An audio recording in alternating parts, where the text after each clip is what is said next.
just have to let it do a lazy quick though. Once you get the hip grip, you're almost holding the two hand to one side. Yes, exactly. You see how his foot, that outside foot goes closer and closer to the far foot, and you end up forming the T on them. So you basically take them down, but you're actually forming exactly the same thing you were trying to initially form for the big throw. Yeah. Is there any other questions, observations on that at all? What is the definition of the T, sorry, if you don't mind? Yeah, that's a good question.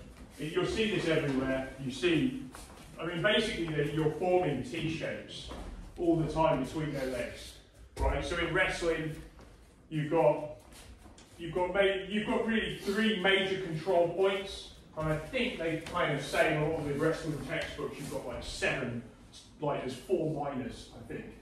So the first one is there between the legs. That's like the major control point. So even if Matt has double underhooks on me, which is actually 2 of the major control points, I could still potentially throw Matt, as an example, by just coming through the middle.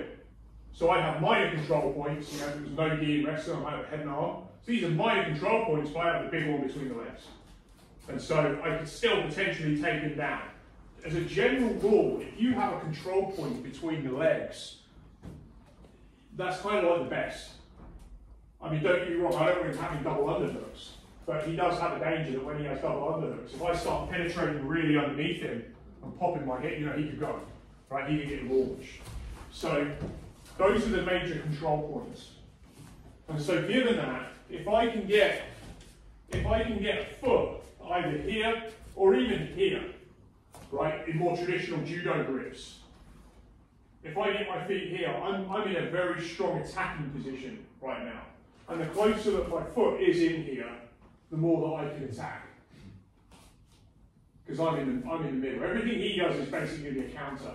And you'll even see this in the UFC, where people are up against the cage, and you'll see this guy who's here will constantly be trying to put his leg in the middle. He won't want that.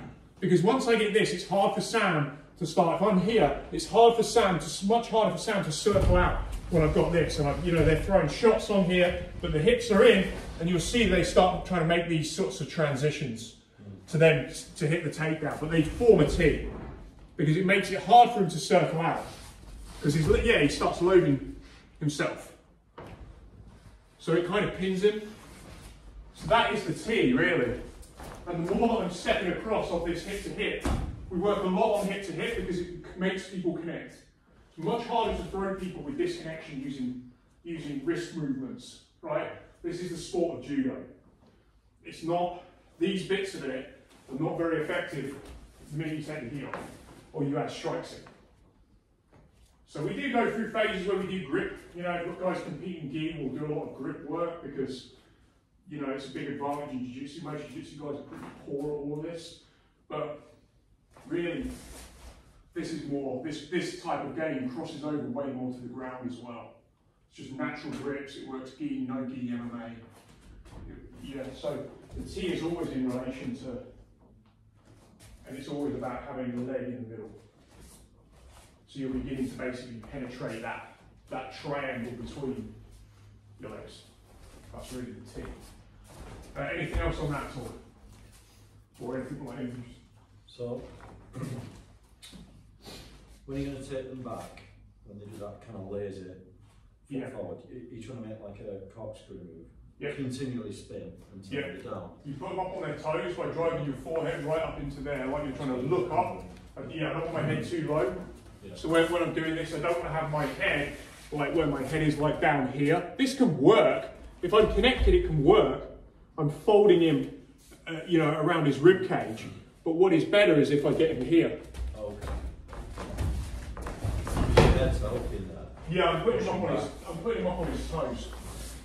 So the more he goes up on his toes, the less base he's got. The more I can also foot sweep him as well. So once they start moving, they come off their heels. I mean, Rickson very much has this kind of shuffling game, where he's constantly obsessed with having base. But if you watch most elite judo players, they're quite high up on their feet. And so things like foot sweeps, and the more people attack, the more they tend to come up on their toes. and see your foot sweep start coming in. So, we're just going to do 2 minutes isolation before we move on to something else. 2 minutes isolation, and I want you to try and work all those things in. Look for the foot sweep, look for the big throw, and look for the, what do we call it, running the pipe. It's kind of like a single leg. Yeah, let's give it a go.